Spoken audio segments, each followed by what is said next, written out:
দেখুন এই অঙ্কের সমাধানটা আমরা কিভাবে করব। এখানে নিচে মাইনাসের পর 2/3 লেখা আছে, তো উপরে যে 2 আছে এই 2টাকে প্রথম লিখতে হবে।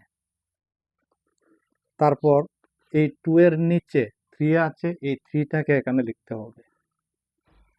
এখন দেখুন এখানে মাইনাসের আগে নাম্বার কয়বার লেখা আছে, 1 2 3 4, 4বার লেখা আছে, তাই এখানে 4টি লাইন লিখতে হবে।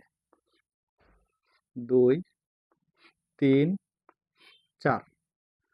তে প্রশ্নের মধ্যে চিহ্ন আছে মাইনাস, তাই এগুলি মাইনাস করতে হবে। তো দেখুন 3 থেকে যদি 2 মাইনাস করি, মাইনাস করলে 1 হবে। এখন 1 থেকে আবার 3 মাইনাস করতে হবে। তো 1 থেকে যদি 3 মাইনাস করি, সেখানে হবে -2। এখন -2 থেকে এই 1টাকে আবার মাইনাস করতে হবে। তো -2 থেকে যদি 1 মাইনাস করি, তাহলে এখানে -3 হবে। এখন -3 থেকে এই -2টাকে আবার মাইনাস করতে হবে। তো -3, এই -3 থেকে এই -2কে আমরা মাইনাস করব। এখানে মাইনাস ব্র্যাকেটের ভিতর হবে -2,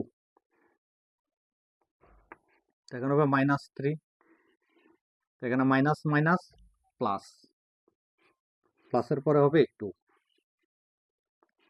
এখানে হচ্ছে -3 + 2, এখান থেকে হবে -1।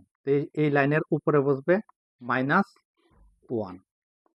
তো দেখুন এই জায়গার মধ্যে কোনো চিহ্ন নেই। যদি চিহ্ন না থাকে, এই যে লাস্ট নাম্বার আছে, এই লাস্ট নাম্বারটা বসবে আগের নাম্বারটার নিচে। তো এখানে হবে -1।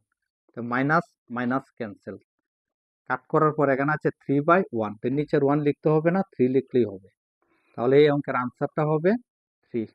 এখানে অপশন বিটা হবে কারেক্ট আনসার। যদি ভিডিওটা ভালো লাগে তাহলে চ্যানেলটি সাবস্ক্রাইব করবেন।